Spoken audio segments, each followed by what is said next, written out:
함께 읽겠습니다. 성경 말씀 느헤미야 9장 3절 말씀 함께 읽겠습니다.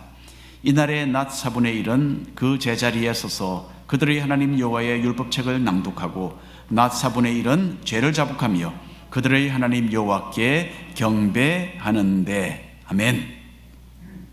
이런 재미있는 이야기가 있습니다. 새를 참 좋아하는 사람이 있었대요. 이 사람이 하루는 아름답게 생긴 앵무새 한 마리를 샀습니다. 그런데 집에 데리고 와 보니까 이 새가 문제가 좀 있는 새였어요. 그냥 재미있는 이야기입니다. 자, 전 주인이 어떻게 가르쳤는지 모르는데 이 앵무새는 입이 거칠었대요. 그래서 차마 입에 담을 수 없는 욕을 그렇게 많이 했다고 합니다. 특별히 집에 손님이 오면 얼굴이 뜨거울 정도로 그런 욕을, 엄청난 욕을 끊임없이 해댔다고 합니다. 자, 이 사람은 앵무새에게 당부를 했어요. 야, 제발 이제 욕은 좀 그만하자. 그런데 앵무새는 앞으로는 건전한 언어를 사용하겠다라고 약속을 했지만은 번번이 그 약속을 어기는 거예요. 점점 더 큰 목소리로 더 많은 욕설을 퍼부어 대었습니다. 주인은 화가 나서 앵무새 목을 쥐고 흔들면서 이제 좀 그만해 그렇게 했지만은 아무런 소용이 없었어요. 주인은 앵무새를 부엌에 데리고 가서 캐비넷 속에 집어넣습니다. 그 속에서도 앵무새는 소리를 지르면서 계속 욕을 하는 겁니다. 드디어 주인은 화가 극에 달해서 앵무새를 냉동고 속에 넣고 문을 닫았다고 합니다. 잠시 앵무새가 고요해졌어요. 냉동고 문에 귀를 대봐도 앵무새가 더 이상 아무런 말을 하지 않는 거예요. 그 사이에 죽을 리는 없는데 왜 이렇게 조용할까?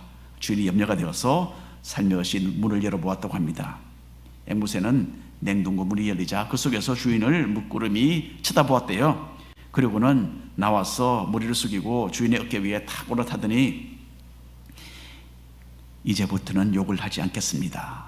이제부터는 좋은 언어를 사용하겠습니다 라고 말을 했다고 합니다. 주인이 깜짝 놀랐어요. 그렇게 고쳐지지 않았던 그 입버릇이 잠시 냉동고에 들어간 후에 고쳐졌다? 이게 믿어지지 않는 거예요. 잠시 후에 앵무새는 주인에게 말을 합니다. 한 가지 질문이 있어요. 냉동고 속에 있는 저 닭은 무슨 잘못을 했길래 저런 모양이 되었지요? 이스라엘 백성들도 나라를 잃은 후에야 범죄의 결과가 얼마나 심각한지를 경험적으로 알게 되었어요. 바벨론 포로 생활은 하나님과 맺은 언약을 저버리고 세상과 타협한 그 죄의 결과, 그 죄의 징계가 뼛속까지 느껴지는 그런 경험이었습니다. 포로 생활에서 자유를 얻고 고향 땅으로 돌아온 지 이제 100년이 지나고 있었지만은 나라를 잃고 바산 나라의 식민지가 되어서 여전히 주변 민족들의 위협 가운데 사는 것에는 변함이 없었던 것입니다. 그나마 성전이 건축되고 느헤미야의 지도하에 성벽이 완성된 것은 크나큰 위안이 되었습니다. 다윗과 솔로몬 왕 시대와는 비교할 수 없이 비참한 모습이기는 했지만은 그래도 그 옛날의 영광을 조금이나마 되찾은 것은 감사할 내용이었어요. 그리고 하나님과의 언약의 역사가 담긴 예루살렘이 적의 침략을 저지할 수 있는 조금이나마 그런 환경을 얻게 된 것은 분명한 하나님의 도우심이었어요. 자, 우리는 지난주에 말씀으로 돌아가겠다라는 유대인들의 그 굳은 결심에 대해서 읽어보았습니다. 말씀을 집중적으로 들으면서 사람들은 그동안 잃어버렸던 영적인 가치관을 되찾고 변화를 추구하려는 간절한 마음을 가지게 되었던 거예요. 그래서 율법의 말씀대로 초막절을 함께 지키면서 하나님의 구원의 은혜에 감사를 드렸습니다. 이렇게 말씀 중심으로 시작되었던 영적인 부흥의 물결은 유대인들이 자신들의 삶을 돌이켜보도록 하기에 충분했습니다. 말씀의 거울에 스스로의 모습을 비춰보면서 이스라엘 백성들은 회개하면서 마음들을 하나님께로 돌이켰어요. 이스라엘 백성들이 어떻게 회개했고 또 어떤 회개의 열매를 맺게 되었는지에 대해서 살펴보는 것이 우리의 삶에도 신선한 도전이 되기를 간절히 바랍니다. 1번 함께 읽어볼까요? 회개의 금식. 우리는 지난주에 이스라엘 백성들이 함께 모여서 모세의 율법을 읽은 것에 대해서 보았죠. 에스라와 지도자들이 율법을 낭독했고 또 레위 지파 사람들이 그 낭독된 말씀을 풀어서 설명을 해서 일반 사람들이 깨닫도록 도와주었습니다. 말씀이 전달되자 백성들은 일제히 소리를 내어 울기 시작했어요. 이 사람들은 이스라엘 백성이 하나님과 맺은 언약을 저버리고 거짓 신들을 따를 것이라는 예언에 대해서 읽게 되었을 것입니다. 그리고 불신앙과 불순종의 결과로 이스라엘 백성들이 나라를 잃고 고난 가운데 빠지게 될 것이라는 하나님의 말씀이 자신들 세대에 그대로 이루어졌구나라는 것을 깨달았던 것입니다. 이런 하나님의 경고의 말씀이 기록되어 있었지만은 죄의 길을 걸어갔던 자신들이 그 당시에 처해 있던 그 상황에 대해서 슬퍼서 탄식하며 통곡을 하게 되었던 것입니다. 이제 느헤미야와 함께 유대인들은 자신들이 당면하고 있던 죄 문제를 단호하게 매듭짓기 위해서 공식적으로 함께 모여 특별 집회를 열게 됩니다. 그 내용 느헤미야 9장 1절 2절 말씀 함께 읽어보겠습니다. 그달 29날에 이스라엘 자손이 다 모여 금식하며 굵은 베옷을 입고 뒷걸을 무릅쓰며 모든 이방 사람과 절교하고 서서 자기의 죄와 조상들의 허물을 자복했다라고 합니다. 이스라엘 백성들은 모두 모여서 특별 금식 기도회를 가졌습니다. 성경에 나오는 믿음의 사람들은 몇 가지 이유를 놓고 금식을 했다라는 것을 알 수 있습니다. 먼저는 오로지 기도에 집중하기 위해서 금식을 했습니다. 음식을 먹지 않는 것은 육신의 필요를 잠시 내려놓고 그보다 더 중요한 하나님의 인도하심과 하나님의 도우심을 간절하게 구한다라는 의미가 있었던 것입니다. 모세는 시내산에서 십계명을 받기 전에 금식을 했어요. 또 여호사밧 왕과 이스라엘 백성들은 적군의 침략을 받게 되었을 때에 금식하며 기도해서 그 위기를 가까스로 넘길 수 있었습니다. 이것과 연결해서 또 성경 인물들은 하나님 앞에 자신들을 낮추고 회개하는 그런 과정 가운데 금식을 하기도 했어요.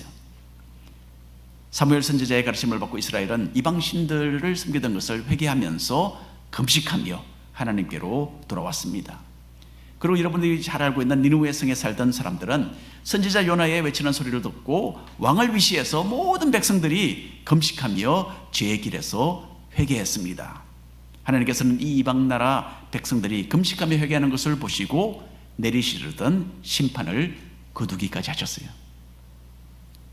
느헤미야 시대에 이스라엘 백성들도 이런 회개의 방편으로 금식하며 기도했습니다. 특별히 여기서 유대인들은 보통 입는 옷을 벗어버리고 굵은 베옷으로 갈아입었다라고 합니다.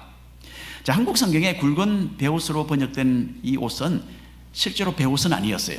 조금 번역이 잘못되었는데 실제로는 검은 염소털로 만든 옷이라고 합니다. 염소털로 옷을 만들었으니까 이런 옷을 입으면 편하겠습니까? 편하지 않겠습니까? 편하지 않죠. 염소털은 아주 거칠기가 짝이 없습니다. 자, 그래서 이 거친 털로 만든 이 불편한 옷을 허리에 걸쳐서 그렇게 입었다고 해요. 이렇게 옷차림을 바꾼 것은 무슨 의미가 있겠습니까?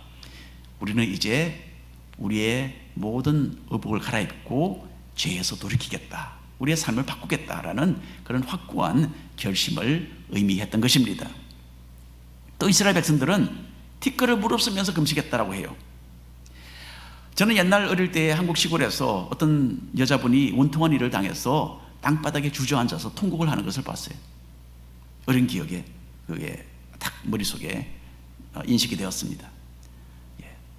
이처럼 이스라엘 백성들도 자신들의 머리에 티끌과 흙먼지를 던져서 뒤집어 쓰면서 자신들의 슬픔, 극한 슬픔을 표현하는 그런 문화였어요. 유대인들은 이렇게 자신들의 죄를 슬퍼하며 뉘우치면서 금식하며 회개를 했던 것입니다. 느헤미야 9장 3절 오늘 말씀 다시 한번 읽겠습니다. 이날에 낮 4분의 1은 그 제자리에 서서 그들의 하나님 여호와의 율법책을 낭독하고 낮 4분의 1은 죄를 자복하며 그들의 하나님 여호와께 경배했다라고 합니다. 자, 모든 사람이 함께 가졌던 이 금식의 이 집회는 역시 말씀이 중심이 되어 있다라는 것을 알 수가 있습니다. 낮 시간의 4분의 1, 이것은 한 3시간 정도를 가리키는 것이겠죠. 3시간 동안 백성들은 성경 말씀을 읽었습니다. 물론 성경 말씀을 한 사람이 낭독했고 나머지 사람들이 이제 그것을 들었던 거죠. 그런데 들었을 때에 지금처럼 여러분처럼 가만히 앉아서 들은 것이 아니고 어떻게 했다고요? 일어서서. 지난주에 말씀드렸지만은 하나님의 말씀에 대한 경외심이 있었기 때문에 이 사람들은 일어서서 말씀을 듣는 그런 문화였어요. 그래서 3시간 동안 선체로 하나님의 말씀을 들었던 것입니다. 모세의 율법책에는 이스라엘 백성들의 죄의 그 얼룩진 역사가 기록되어 있었습니다. 광야 생활 가운데 이스라엘 백성들은 하나님을 믿지 않고 불순종했습니다. 하나님을 눈앞에 두고서도 우상을 만들어 섬기기도 했고 이방 민족들의 그 음란한 종교에 빠져서 범죄하기도 했습니다. 조상들이 이런 죄악된 삶을 돌이켜보면서 자신들의 모습도 다를 바가 없구나라는 것을 깨닫게 되었을 것입니다. 이렇게 이스라엘 백성들은 3시간 동안 말씀으로 조명된 자신들의 죄악된 모습을 보게 됩니다. 그리고 이어서 다른 3시간을 하나님께 자신들의 죄를 고백하는 그런 시간으로 삼았던 것입니다. 이스라엘 백성들이 느헤미야와 함께 가졌던 이 집회, 이렇게 집중적이고도 간절한 회개의 시간이었어요. 회개는 무엇입니까? 가던 길에서 돌이키는 거잖아요. 가던 길에서 유턴을 해서 다른 방향으로, 전혀 다른 방향으로 가는 것이 회개입니다. 바로 그런 시간을 가졌던 거예요. 이전에 우리 교회는 금식하며 기도하는 교회로 알려졌었습니다. 학생 시절에 우리 교회는요 3일 금식을 공식적으로 1년에 3차례씩 어김없이 했습니다. 그 당시에 저희들과 함께 성장했던 학생들은 하여간에 1년에 9일은 꼼짝없이 굶는 거예요. 그렇게 해서 금식 기도에 참여를 했습니다. 하나님 은혜를 사모하고 회개하며 자신을 돌아보는 그런 기회를 가지기 위해서 금식하는 것은 크나큰 유익이 있습니다. 우리 교회가 주님이 가르치신 금식의 의미를 되찾고 열심히 주님의 얼굴을 구하는 그런 교회로 거듭나게 되기를 간절히 바랍니다. 두 번째 함께 읽겠습니다. 회개의 기도. 자, 죄에서 돌이키기 위해서 금식하며 말씀과 기도에 전념했던 이 집회는 곧 레위 지파 지도자들의 대표 기도로 이어졌습니다. 느헤미야 9장은 이 사람들이 올렸던 기도의 내용을 간추려서 적은 것입니다. 그러니까 실제로는 이보다 훨씬 더 길었던 그런 기도의 내용이었죠. 아마 3시간, 서너 시간 장장 그렇게 계속되었던 그런 대표 기도였을 것입니다. 여러 사람이 차례로 기도를 했으니까. 그러나 이렇게 간략하게 축소를 하긴 했지만은 여전히 느헤미야 9장은 성경에 기록된 기도 가운데 가장 긴 기도 중에 하나입니다. 느헤미야 9장 4절 잠시 읽어보겠습니다. 레위 사람 예수아와 바니와 갓미엘과 스바냐와 분니와 세레베와 바니와 그나니는 단에 올라서서 큰 소리로 그들의 하나님 여호와께 부르짖었다라고 합니다. 자, 이 기도에서 레위 지파 사람들은 지난 이스라엘의 역사를 돌이켜보면서 하나님께서 내리셨던 특별한 복과 자신들이 범했던 죄악을 아울러 기억을 했던 것입니다. 그 내용들이 다 기록이 되어 있어요. 하나님은 아브라함에게 언약하시기를 내 자손이 하늘의 별과 같이 많아지도록 내가 복을 내려주겠다라고 말씀하셨죠. 그리고 그 자손들이 아브라함이 거처하던 가나안 땅을 얻도록 해주시겠다, 그렇게 약속을 하셨습니다. 이 말씀이 다 이루어져서 이스라엘 백성들은 결국 가나안 땅을 얻어서 거기에 이스라엘 나라를 건설하게 되었던 것입니다. 먼저 하나님께서는 지도자 모세를 세우셨죠. 그리고 강력한 능력으로 이스라엘 백성을 애굽에서 해방시키셨습니다. 하나님께서는 홍해를 가르셨고 광야길에서 구름 기둥과 불 기둥으로 동원하셔서 이스라엘 백성을 인도하셨어요. 시내산에 도착했을 때 하나님께서는 거기서 큰 영광 가운데 나타나셔서 율법의 말씀을 이스라엘 백성들에게 내려주셨습니다. 이 모든 것 내용에 대해서 이 사람들이 돌아가면서 기도를 하고 있는 거예요. 하나님의 불과 연기와 구름을 눈앞에 두고서도 그 당시 이스라엘 백성들은 하나님의 계명을 어기게 됩니다. 금으로 송아지 우상을 만들죠. 그리고 이 신이 우리를 애굽에서 해방시켰다라고 하면서 그 앞에 절하며 그 우상을 섬겼어요. 그 모든 백성을 하나님께서 그 자리에서 멸하실 수도 있으셨지만은 하나님은 인자와 긍휼로서 백성을 버리지 않으셨어요. 하나님은 광야에서 만나를 내려서 먹여주셨고 반석을 깨뜨려서 물을 내어 마시게 해주셨습니다. 이렇게 큰 기적으로 백성들을 이끄셨지만은 그 첫 세대 이스라엘 백성들은 하나님을 믿지 않았습니다. 그래서 가나안 땅에 거주하는 키가 장대한 그 사람들을 두려워해서 우리는 도리어 애굽 땅으로 돌아가겠다라고 하나님을 명령을 거역했던 것입니다. 그래도 하나님께서는 이스라엘을 버리지 않으시고 도리어 용서하셨고 또다시 기회를 주셨어요. 그래서 40년 동안의 광야 생활 후에 이스라엘 백성들 다시 한번 가나안 땅으로 들어가는 그 시도를 하게 되죠. 그렇죠? 그동안에 하나님은 그들이 부족함이 없이 모든 은혜를 공급해 주셨습니다. 그래서 입은 옷이 40년 동안 헤어지지 않았고 광야를 걸어가던 그 사람들의 발이 부르터지도 않았다라고 그렇게 이 사람들은 하나님께 고백을 했습니다. 자, 그 다음 세대는 하나님의 그 기적과 큰 능력으로 가나안 땅을 얻게 되죠. 이스라엘 백성이 강력한 적을 이기도록 하나님께서 도와주셨습니다. 이렇게 해서 젖과 꿀이 흐르는 가나안의 그 비옥한 토지를 그들은 얻게 된 것이죠. 하지만 이스라엘 백성은 하나님을 배반하고 타락했고 타민족으로부터 고난을 받는 하나님의 징계를 얻게 되었던 것입니다. 징계 가운데서 이스라엘 백성이 잠시라도 하나님께 마음을 돌리게만 하면 하나님은 달려오셔서 그들을 구출해 주셨어요. 그런 역사가 계속해서 반복이 됩니다. 사사기서에 나와 있는데 그 내용에 대해서도 이스라엘 백성들 참으로 하나님께 고백하며 그렇게 기도했습니다. 자, 하나님의 이런 사랑의 역사가 수도 없이 반복되었지만은 백성들은 교만해서 끝끝내 하나님의 말씀에 순종하지 않았던 것입니다. 느헤미야 9장 30절 31절 말씀 함께 읽겠습니다. 그러나 주께서 그들을 여러 해 동안 참으시고 또 주의 선지자들을 통하여 주의 영으로 그들을 경계하시되 그들이 듣지 아니하므로 열방 사람들의 손에 넘기시고도 주의 크신 긍휼로 그들을 아주 멸하지 아니하시며 버리지도 아니하셨사오니 주는 은혜로우시고 불쌍히 여기시는 하나님이시니이다. 결국 이스라엘 민족은 나라를 잃고 포로가 되어서 타국으로 잡혀갑니다. 하지만 여전히 하나님께서는 자신의 백성을 버리지 아니하시고 도리어 은혜를 베푸셨다라고 그렇게 이 레위 지파 지도자들이 하나님 앞에 기도하며 고백했습니다. 이스라엘은 끌려가서 이방 민족을 가운데 살았지만은 사라지지는 않았어요. 그 중에 일부는 다시 고국으로 돌아와서 성전도 재건하고 이제는 성벽도 다시 쌓는 하나님의 은혜를 경험했던 것입니다. 느헤미야 9장 36절 37절 말씀 함께 읽겠습니다.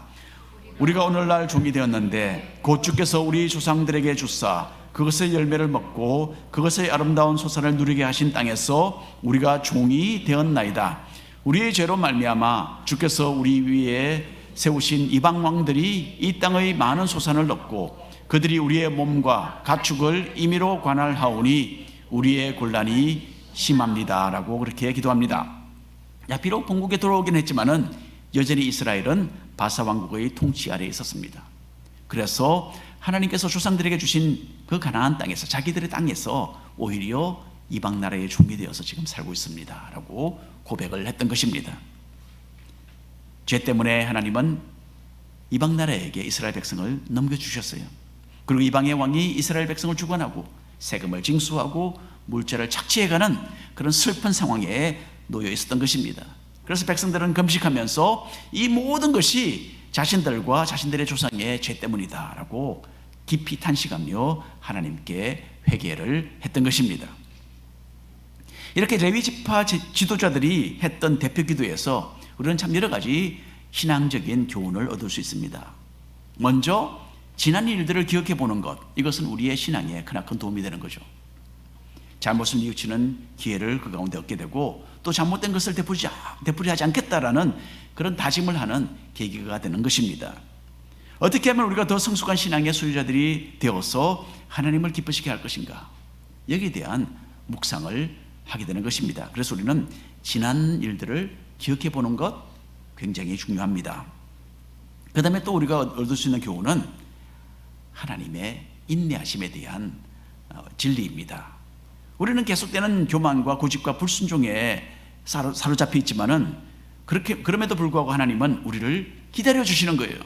때로는 우리가 깨닫도록 힘든 상황을 의도적으로 조성해서 우리 앞에 제시하기도 하십니다. 하지만 그 근본 원인은 우리가 잘 되기를 원하셔서 그렇게 하시는 거죠. 모든 복의 근원이 되시는 하나님께 가까이 다가가고 그분을 알아가는 것, 이것이야말로 우리에게 가능한 가장 크나큰 복이라고 할 수 있는 것입니다. 마지막으로 또 우리가 여기서 얻을 수 있는 교훈은요, 우리 죄인들이 회개할 때에는 하나님은 언제나 활짝 열린 팔로서 우리를 받아주신다는 점입니다. 세상과 타협되어서 죄의 길로 되돌아가는 그런 연약함이 우리에게 있지만은 주님께로 돌이키기만 한다면 틀림없이 또다시 우리를 받아주시고 새로운 기회를 허락해 주시는 무한하신 사랑의 하나님이시라는 거죠. 느헤미야와 함께 이스라엘 백성들이 가졌던 역사 회상의 시간을 우리도 잠시나마 가져보기를 원합니다. 우리의 역사는 무엇입니까?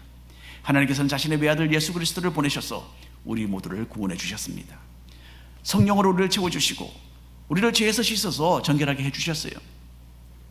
그런데 그 후에 우리의 삶은 세상과 타협된 죄와 불순종의 연속이었다는 것을 주 앞에 우리는 고백할 수밖에 없습니다. 우리는 참으로 영적으로 미련한 사람들이에요.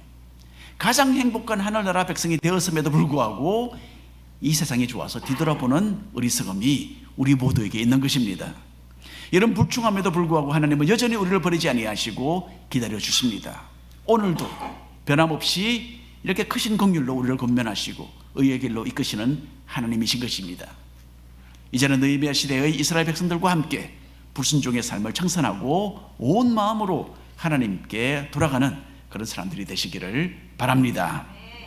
3번 함께 읽을까요? 회개의 언약. 이렇게 회개를 위해서 하루를 금식하며 말씀을 읽고 기도한 유대인들은 하나님 앞에 새로운 언약을 세우게 됩니다. 백성들은 하루 종일 금식하고 기도한 것이 그냥 그렇게 흐지부지 끝나게 되는 것을 원하지 않았겠죠. 말로만 하나님께로 돌아가겠다라고 한 것이 아니라 이 결심이 실제 삶에 그대로 이어지도록 하겠다라는 그런 분명한 결단을 했던 것입니다. 느헤미야 9장 38절 말씀입니다. 함께 읽겠습니다. 우리가 이 모든 일로 말미암아 이제 견고한 언약을 세워 기록하고 우리의 방백들과 레위 사람들과 제사장들이 다 임봉하나이다 하였느니라. 성경에 보면 하나님의 언약이 많이 나와 있습니다. 그런데 대부분의 경우 하나님께서 인간을 위해서 세우시는 언약이에요. 하나님은 아담에게 자기 스스로 내가 너를 위해서 이렇게 하겠다라고 언약을 세우시고 축복하셨죠. 하나님은 노아에게 스스로 언약을 세우시고 노아를 축복하셨고, 또 아브라함도 마찬가지입니다. 하나님이 언약을 세워주셔서 내가 너를 위해서 이런 일들을 해주겠다, 내가 약속하마, 이렇게 하신 거죠. 그래서 성경에 보면 대부분 하나님께서 언약을 세우시고 인간을 위해서 자기 스스로가 언약을 제시하신 그런 내용입니다. 그런데 느헤미야 말씀에서 참 중요한 거죠. 인간이 하나님 앞에 맹세하며 언약을 세웠다라는 이 특이한 점이 바로 여기 있는 겁니다. 유대인들은 하나님 앞에 자신들의 약속한 바를 실제로 기록을 하고 거기다가 사인까지 했어요. 하나님, 우리가 이렇게 하겠습니다. 그래서 느헤미야 10장을 넘겨보면 이 언약서에 사인을 한 지도자들의 이름이 낱낱이 기록이 되어 있습니다. 하나씩 하나씩. 가장 먼저 총독 느헤미야가 사인을 했어요. 그 다음에는 제사장들이 사인을 했고, 그 후에는 레위 지파 지도자들이 각기 이름을 적었습니다. 마지막에는 종족별로 백성의 지도자들이 하나님과의 이 언약서에 함께 이름을 적어서 서약을 했어요. 그래서 느헤미야 10장에는 모두 84명의 이름이 기록되어 있습니다. 하지만 이 문서는 그냥 이 사람들의 언약이 아니라 이스라엘 백성 전체의 언약이죠. 하나님 앞에서 우리는 이렇게 하겠습니다라고 굳게 약속을 한 것입니다. 백성들은 하나님께서 모세를 통해서 주셨던 법을 따르겠습니다라고 굳게 맹세했습니다. 그리고 백성들이 하나님과 세운 언약에는 세 가지 중대한 내용이 담겨 있었습니다. 세 가지가 있는데, 먼저 느헤미야 10장 30절 말씀 읽겠습니다. 우리의 딸들을 이 땅 백성에게 주지 아니하고 우리의 아들들을 위하여 그들의 딸들을 데려오지 아니하며. 먼저 유대인들은 이방 민족과 통혼하지 않겠습니다라고 굳게 다짐했습니다. 여러분, 이미 말씀드린 대로 이것은 인종차별에 관한 것이 아닙니다. 지금처럼 한국 사람이 일본 사람과 결혼하고 한국 사람이 미국, 이걸 말하는 것이 아니죠. 신앙적인 순결을 지키겠다라는 그런 결정이었어요. 역사적으로 이방 족속과 혼인하는 것은 우상 숭배의 죄를 환영해 드리는 그런 결과를 빚었던 것입니다. 그래서 이 문제를 단호하게 다루고 다시는 우상 숭배에 빠지지 않겠다라는 그런 결심을 보여주었던 것입니다. 그 다음에 또 읽겠습니다. 31절 말씀입니다.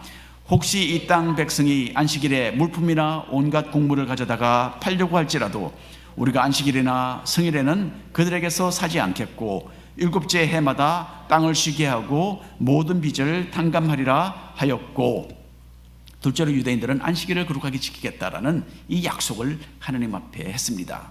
안식일에 물건을 사고 팔지 말라는 계명은 예레미야서에 나옵니다.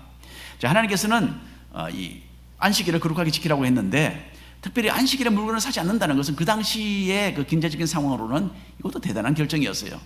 지금은 언제서나, 언제 어디서나 어느 날에나 우리는 가서 얼마든지 풍부한 물자로 가득 차 있는 시장에서 물건을 살 수 있습니다. 그러나 그때는 그렇지 않았어요. 그런 기회가 언제 올지 모르는 거죠. 그때가 안식일이 되든지 보통 평일이 되든지 간에 그런 기회를 놓치게 되면 때로는 다시 얻지 못하는 그런 상황이 벌어질 수도 있었던 거예요. 그러나 우리는 안식일을 거룩하게 지키겠다라는 이런 마음을 그들이 가졌던 겁니다. 또 하나님께서는 사람이 제7일에는 안식을 하듯이 땅도 7년째는 쉬도록 해야 된다라고 명령을 내리셨던 적이 있습니다. 그리고 7년에 가서는 너희 형제 자매의 빚도 탕감해 주어라 라는 말씀도 하셨어요. 자, 이 모든 것은 하나님께서 이스라엘 백성에게 특별히 명하신 내용들입니다. 이스라엘은 백성은 하나님의 선택받은 백성이고 그들에게는 하나님 더 높은 어떤 차원의 특별한 그런 명령으로서 그들에게 내려주셨던 것입니다. 이스라엘 백성들은 이 내용들을 신중하게 받아들이고 지킴으로써 하나님과의 언약을 새롭게 하겠다는 그런 다짐을 했던 것입니다. 마지막으로 읽겠습니다. 37절 말씀. 또 처음 익은 밀의 가루와 그제물과 각종 과목의 열매와 새 포도주와 기름을 제사장들에게로 가져다가 우리 하나님의 전의 여러 방에 두고 또 우리 산물의 11조를 레위 사람들에게 주리라 하였나니 이 레위 사람들은 우리의 모든 성읍에서 산물의 11조를 받는 자임이며. 세 번째 마지막으로 느헤미야와 이스라엘 백성들은 성전 사역이 어김없이 지속되도록 11조를 바치고 물질적으로 헌신하겠다라고 다짐을 했습니다. 그 당시에 성전에서 섬기던 일은 제사장들과 레위지파 사람들이 맡아서 감당했습니다. 그래서 백성들은 하나님의 말씀대로 11조와 기타 헌물을 바쳐서 그들의 생활을 보장해 주었던 것입니다. 자, 이 세 가지 언약은 하나님을 향한 순수한 믿음으로 우리는 돌아가겠습니다 라는 그런 결단이자 또한 굳은 약속이었던 것입니다. 여러분, 믿음으로 도전할 때에요, 우리의 믿음이 성장합니다. 우리 현대인들은 뭐 이렇게 해야지, 이렇게 하면 좋을 거야 라는 그런 마음을 가지는 것으로 그냥 만족하고 넘어가는 참 비정상적인 신앙생활을 하고 있는 거예요. 마음만의 신앙 또는 말로만 하는 신앙은 참 신앙이 아닙니다, 여러분. 마음으로 느끼는 이런 열정적인 신앙을 가져야 하는 것이 사실이지만은 거기에 머무르고 만다면 이것은 병든 신앙이죠. 성령의 능력을 힘입어서 나의 실생활 속에서 이 믿음을 그대로 적용하겠습니다 라는 이런 단호한 결단을 내릴 때에 우리의 믿음은 비로소 자라는 것입니다. 지금처럼 한 해를 시작하는 1월달이잖아요. 우리의 믿음에 도전을 해볼 수 있는 이런 절호의 시기를 놓쳐서는 안 됩니다. 저 역시 이런 작은 믿음의 도전을 하면서 살아가고 있습니다. 신앙의 기본을 우리는 항상 점검하고 되찾아야 되는 것이죠. 먼저 성경 말씀을, 물론 목사기 때문에 뭐 설교 준비하느라고 많이 성경을 읽게 되겠지만은 그래도 또 개인적으로 성경 말씀을 매일 최소한 30분은 읽어야 된다라는 그런 도전을 스스로 하고 있습니다. 그래서 말씀 읽는 것 이거 하지 않고는 컴퓨터를 켜지 않습니다. 말씀 읽는 거 제대로 하지 않고는 인터넷 뉴스 보지 않기로 작정을 했어요. 또 목사이기 때문에 새벽 예배도 나오고 뭐 개인적인 기도 시간이 많이 있습니다만은 어려움에 처한 성도들과 또 선교사님을 위해서 또 기도하죠. 그런데 우리 교회 가족, 우리 교회 식구들을 위해서 그들의 이름을 부르면서, 자녀들의 이름을 부르면서 최소한 매일 30분은 또 기도를 해야 되겠다라는 그런 도전을 스스로에게 하고 있습니다. 그래서 우리 이번에 만드는 거 있잖아요. 교회인 가족 사진 갤러리, 이거 보면서 목장별로 돌아가면서 교인들과 자녀들의 이름 부르면서 최소한 이것도 한 30분은 매일 기도해야 되지 않느냐. 목사기 때문에 또 해야 되는 거지만은 그 뭐 저 자신의 이야기입니다. 제가 스스로에게 도전하고 있는 이런 일에 대해서 이렇게 나누는 것은 이거 자랑거리가 되는 거죠. 그래서 하나님께 상을 받지 못하게 되는 그런 이게 실수가 될 수 있습니다. 하지만 이런 실제적인 예가 여러분들에게 도움이 될 것 같아서 그런 위험을 무릅쓰고 말씀을 드리는 거예요. 믿음으로 도전할 때에 비로소 믿음이 성장한다는 것, 이거 여러분 꼭 기억하시기를 바랍니다. 오늘 결론에 말씀드립니다. 이전에 살던 집 이야기를 제가 들려드렸죠. 그 뒷뜰에 잡초가 참 많았어요. 그런데 잔디는 살리고 잡초만 죽인다라는 약이 있다고 해서 그거 구입해서 뿌렸어요. 어떻게 되었겠습니까? 그 뒷뜰이 그냥 다 쑥대밭이 되었어요. 산 것보다 죽은 것이 더 많은 거예요. 제가 몰라서 잔디라고 생각했던 것이 알고 보니까 그 잔디가 아니고 잡초였던 거예요. 그러니까 생각했던 것보다 보기보다도 훨씬 더 잡초가 많이 자라고 있었습니다. 근데 얼마 지나고 나서 보니까 죽었던 잡초 그 자리에 다시 또 잡초가 자라나는 거예요. 그래서 전체 땅을 뒤엎고 새로, 우리 집도 아닌데 우리 새로 가서 잔디씨를 잔뜩 사서 다시 뿌려서 뒷뜰을 그렇게 새로 만들었습니다. 우리의 마음도 마찬가지예요. 우리의 마음의 밭도 마찬가지라는 거예요. 회개를 통해서 죄의 잡초를 완전히 제거하는 그런 과정을 통하여서만 우리는 새로운 생명을 마음껏 누릴 수 있는 것입니다. 이게 바로 회개입니다, 여러분. 이 회개가 필요해요, 우리에게. 가던 길을 그 길에서 멈추고 되돌아서서 유턴을 하는 것, 이게 우리에게 필요한 겁니다. 느헤미야와 함께 이스라엘 백성들을 금식하면서 철저하게 회개하는 집회를 열었습니다. 자신들의 죄를 설포하면서 전심으로 하나님께로 돌아가겠다라는 그런 결단을 내렸던 거예요. 이 사람들은 과거 이스라엘의 역사 가운데 있었던 하나님의 놀라운 행적과 인도하심, 그리고 그에 대한 자신들의 불신앙에 대해서도 묵상을 했습니다. 그리고 하나님께서 오래 참으시는 인내와 용서하시는 그 은혜를 베푸셨던 것, 요거 기억하고 감사드렸어요. 마지막으로 이스라엘 백성들은 하나님께 회개의 언약을 세웠습니다. 이것은 순수한 믿음을 되찾겠다라는 결단이었고 곧 회개의 열매였습니다. 결실이었습니다. 여러분, 우리는 이런 담대한 믿음의 도전을 통하여서 더 깊은 신앙으로 나아간다는 것 알아야 합니다. 이제는 지금까지의 삶을 돌이켜보면서 회개의 열매를 맺기 시작해야 할 때죠. 회개의 시간을 가지시고 필요하면 하루, 아니면 반나절도 괜찮습니다. 금식해 보시고 한번 생활에 적용을 해 보십시오. 여기 어떤 특별한 법이 있는 게 아닙니다. 물을 마셔도 되느냐 안 되느냐, 주스는 마셔도 되느냐, 여러분 마음대로 하십시오. 그러나 일단 내가 영적인 것을 위해서 육신의 나의 요구 조금 줄이겠다라는 것, 그것만으로도 얼마든지 금식이 될 수가 있습니다. 그리고 중요한 것, 하나님 저 이제부터 이렇게 하겠습니다 라는 이런 믿음의 결단을, 이런 결정을, 이런 언약을 내리셔야 되는 거죠. 이게 중요합니다. 하나님의 말씀에 입각한 그런 결정이 되면 얼마나 좋겠습니까? 필요하시다면 여기 서 있는 목사와 좀 언언도 하셔도 좋습니다. 그래서 내가 가진 시간, 내가 가진 물질, 내가 가진 재능, 내가 가진 건강을 어떻게 사용할 것인가, 여기에 대한 믿음의 도전을 하시고 그를 통하여서 진정한 회개의 열매 많이 맺어가시기를 축원합니다. 기도하겠습니다.